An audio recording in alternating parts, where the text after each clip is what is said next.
ફરી એકવાર ટીવી9ના અહેવાલની ધારદાર અસર થઈ છે। કામચલાઉ પુલ બનતા સ્થાનિકોમાં રાહત છે અને હવે તેના દ્રશ્યો પણ આપ ટીવી સ્ક્રીન પર જોઈ શકશો, જ્યાં નર્મદાના દેડિયાપાડા તાલુકાને મુખ્ય મથક રાજપીપળા સાથે જોડતા માર્ગ પર આવેલ પુલ ત્યાં ભારે વરસાદના કારણે ગત જૂન મહિનામાં જ 25 તારીખે તે ધોવાઈ ગયો હતો અને જેથી રોજના 2 થી 3 હજાર વાહન ચાલકોને 30 કિલોમીટરનો ફેરો કરવો પડતો હતો, જેનો વિગતવાર અહેવાલ ટીવી9 દ્વારા પ્રસારિત કરવામાં આવ્યો હતો અને આ અહેવાલને પગલે તંત્ર જાગ્યું અને હવે સ્થાનિકો માટે કામચલાઉ પુલ તૈયાર કરવામાં આવ્યો છે, જેથી નાના વાહન ચાલકોને રાહત મળે।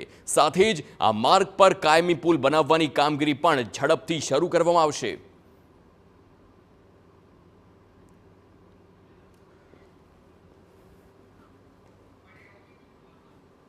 लगभग 30-35 किलोमीटर फरीने अमारे नेत्रंग जवुं होय, डेडियापाड़ा जवुं होय अथवा રાજપીપળા जवुं होय ए दुख अमारो भांगेलुं छे।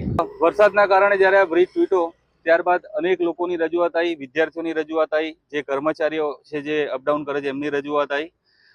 मान्य सांसदश्री द्वारा अने बाकीना जिल्ला पंचायत सदस्योने બધા જ લોકોએ સરકારશ્રીનું ધ્યાન દોર્યું હતું। અમે પણ સરકારશ્રીમાં રજૂઆત કરી હતી અને જેને ધ્યાનમાં રાખીને સરકારે સંવેદનતાપૂર્વક તાત્કાલિક ધોરણે આ બ્રિજ તૈયાર કર્યો અને નવા બ્રિજનું કામ પણ દિવાળી